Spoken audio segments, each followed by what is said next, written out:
And chairman of ASU at the Obafemi Awolowo University, Dr. Adeola Egbedokun, joins me on the news. Good to have you join us, Dr. Egbedokun. Yeah, thank you for having me this afternoon. Good afternoon to you. Good afternoon. So speak to us about the outcome of that meeting and where that leaves the strike itself. Well, I think we can all see from the clip that you just showed to us now some of the things that happened at that meeting. But at the same time, let me just reiterate that pending the time the House and the Speaker and whoever was at that meeting with the President of Nigeria, the strike declared by ASU is still in force. We are still on strike. And we'll be awaiting the outcome of the engagement with the president. At least when we have the outcome of the engagement, the union will know the next line of action to take. Pending that time, all fingers are crossed. And it will seem that from that meeting that the payment platform IPPIS was a bone of contention and not even the no work, no pay policy of the federal government. Correct me if I'm wrong. And does that mean that ASU is saying, look, without UTAS, if we do not get UTAS, we're not returning to school?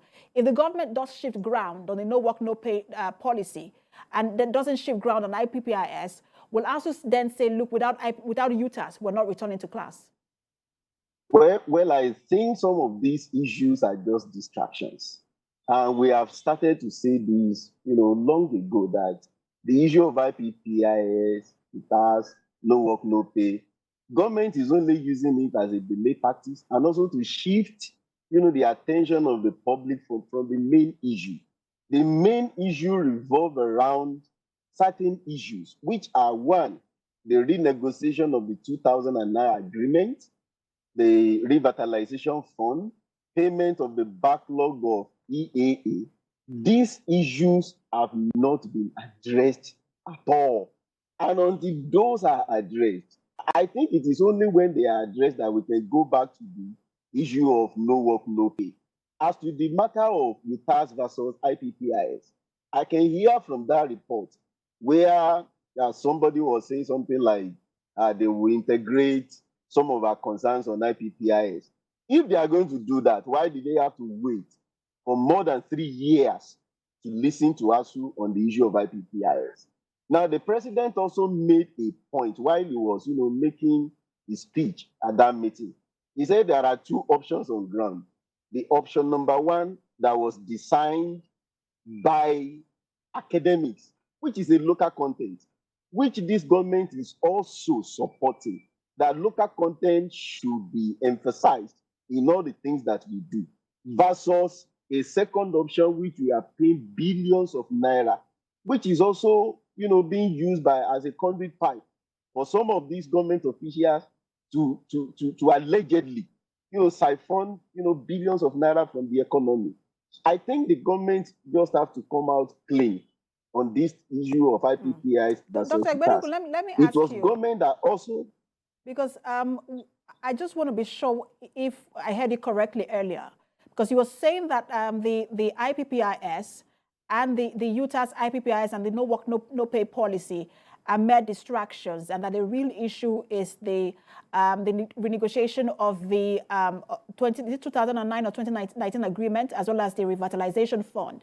Does that mean then that if these issues are resolved, for example, the UTAS and the no work, no pay policy are resolved, that until the other issues are also dealt with, ASU will not return to class, because now it looks like a whole range of issues?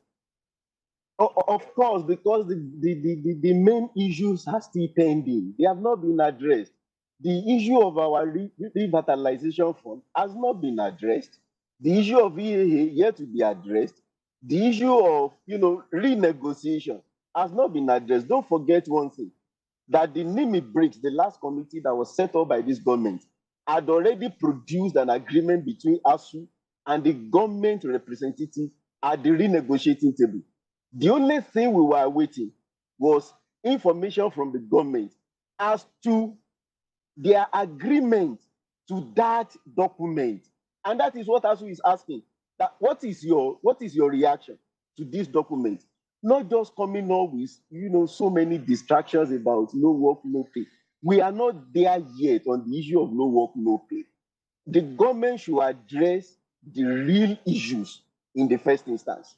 And those are the issues that I've mentioned: renegotiation, EAA, and revitalization fund. Let them address all of those matters first. And ASU Then we'll go back is to not the issue willing of to shift ground and compromise. no work, no pay.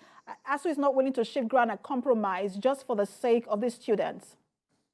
We are willing to shift the ground if the grounds are there. But as we speak, there is no ground anywhere. There are no grounds because government is refusing to even talk to us on the document that was renegotiated with Nimi Break Committee. All right, we'll see how that meeting with the Speaker and the President plays out next week. Thank you so much for talking to us, Chairman ASU at the Obafemi Awolowo University, Dr. Adeola Egbedoku.